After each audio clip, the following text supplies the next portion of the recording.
So anyway, I've been away for the last 4 days with my lovely wife. We came up here a little bit early. We in wine country. We went to a wedding of very close friends, and beautiful wedding. Quick wedding, succinct wedding. That's like the new thing, man. They used to, when I was a kid, a wedding, you'd go there. If it was a Catholic wedding, they'd have a whole mass. Remember the first time I went to a wedding and they had a mass before they got married. Oh God, I've been livid. I'm standing in the back like, this means I don't have to go again on Sunday, right? This counts. This is a friendly. They had a whole mass, and by the end of it, I hated the couple. I was like, why would you do this to people? And there was no air conditioning room in this old-ass goddamn church. Ugh. But I will say, in Massachusetts, the greatest thing about the weddings in Massachusetts is the open bar. Everyone you went to, fucking open bar, people getting blitzed, falling down. Man, it was just a shit show. Looking like a fucking prom for old people. Anyway, so we've been up here in wine country, and I had a couple buddies of mine up here. They're both married too. They brought their wives up. There was a cigar bar. The ladies went to go down and go, drink the wine, do the wine tasting, as they call it. Does anybody dance around their alcoholism more than a wine drinker? You know what I mean? They're like the cigar smokers of drinkers, where cigar smokers are always like, yeah, but I'm not inhaling. It's not bad, Like so-and-so smoked like 6 cigars a day his whole fucking life, People that drink wine are the same way. They're so busy talking about the body of the wine, the smell, the different, whatever the fuck it is. California has more of a jammy wine because it's hotter, so you get that jammy flavor. Now, some people like it, other people don't. If you want the drier ones, you got to go. It's like, yeah, if I could intervene, you guys are just getting wasted, all right?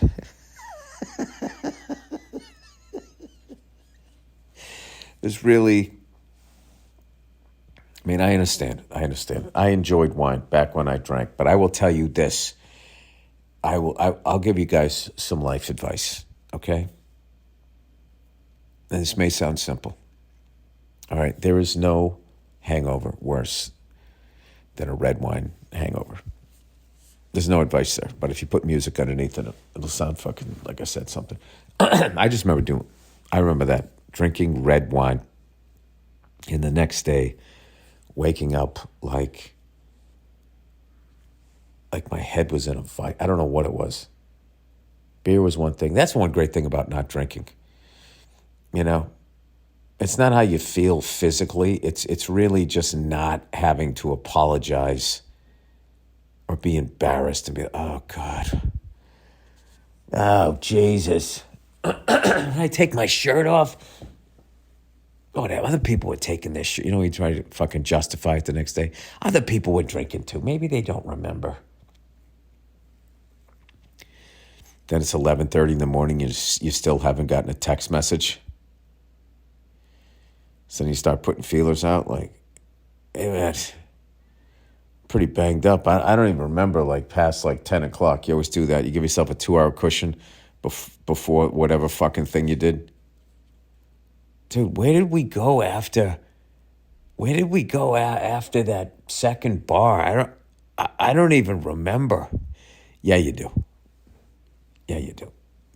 You 100% remember what you did or what you said, and now what you're doing is you're trying to see if the person you did it to remembers. That wasn't even me. I don't even know. So anyway, coming back today, and we were up here in Paso Robles, beautiful part of California. Most people around the country shit on California because they're not happy with their own lives. And that's what you do. Oh, I live over here, you live over there, your place sucks, my place is better. The wine country out here is fucking amazing. It really is amazing. I can't believe I never do this. This place is like a, couple 2-3 hour drive up from Los Angeles. I was saying to my wife, like, why don't we do this more? Oh, that's right, we have kids. But I think if they get just a little bit older, we'll be able to come up here and they won't be bored shitless.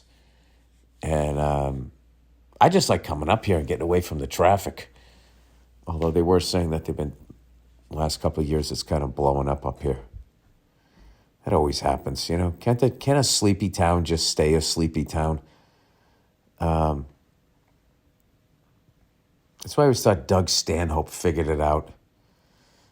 Doug Stanhope figured it out, like, I don't know how many years ago. What's he been out living in the middle of nowhere for like 20 years? The piece of that must be amazing. And then to be like, also pick a place that then eventually doesn't get like overdeveloped. You have to go 3 layers in to small town. You know what I mean? Like, take all these fucking people are moving to Nashville, Tennessee. So you know what's going to happen. Eventually people are like, I can't fucking deal with this. They're going to go to Knoxville, they're going to go to Chattanooga, or they're going to go to fucking Memphis. But eventually one of those places, all of those places are going to fill up. So you got to find that place that's like going to be 3 generations away from blowing up. If you actually want peace and quiet and not have traffic. But then the problem is you got to hear the N-word. There's always a price to pay. Maybe not that, but they're going to be like, middle of nowhere people. You'd think the internet would maybe that's helping things a little bit. Because that was the only thing. You live in the middle of nowhere, and then the worldview is middle of nowhere. So you got to deal with that chicken little fucking sky is falling shit. Oh, God, I had this fucking creepy guy come up to me the other day. I was working on something. And he was like, he's like, hey, man. He goes, he had a shady vibe. And he was just, you're all right. I like you. You're not one of those psycho lefties.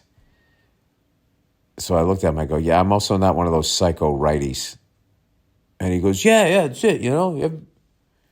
Everybody just getting along. Whatever happened to that? It's like, when was that? Was there a time when everyone was getting along? Ugh, these fucking politically active fucking idiots on both sides. They fucking drive me up the wall. All right. Energy is a little low, people. I'm not going to lie to you. All right. The wedding was last night. You know the deal. It just fucking, you get to be my age. It just takes a lot out of you. You find yourself more and more sitting down. Hey, how you doing? You know what was cool was, I'm sorry, the wedding was 2 nights ago. Yesterday they had like a brunch afterward. And me and Nia were hanging out. They had the brunch down by the pool. And the groom's brother's daughter, who was 9 years old, was sort of hanging out near us, talking to us. And she was absolutely hilarious. And it was really cool as a parent. Oh, my God, that's what a 9-year-old girl is like. That's going to be awesome when my daughter gets to be 9. Because I'm already kind of freaking out because my daughter's already 6. And you're like, oh, my God, it's going by so fast. And da-da-da-da-da. And, there's that dread you have as a parent, I think, where you just start going, what is the age where my kid's going to start hating me? Because obviously I started super late. And there's a few they're actually friends of mine. Like their kids don't hate them, and they're in their teenage years, and they're not being like fucking lunatics and that type of stuff. But like pretty much when I go on the road, that's like the number one thing that people tell me. Oh, I'm so happy you have kids. Hey, enjoy them while they're young before they get older and turn into fucking assholes. Like people say that about their own kids. I'm like, Jesus. Before they turn into fucking assholes? You saying about that about your own kid? I don't know. Hopefully, I'm old enough and wise enough to not take any of that shit personally. I probably wouldn't have been as good at it 10 years ago. Forget about 20 years ago. So we'll see. But as of right now, everything's been going good, moving right along. And it's time for the reads, but for some reason, they're not loading.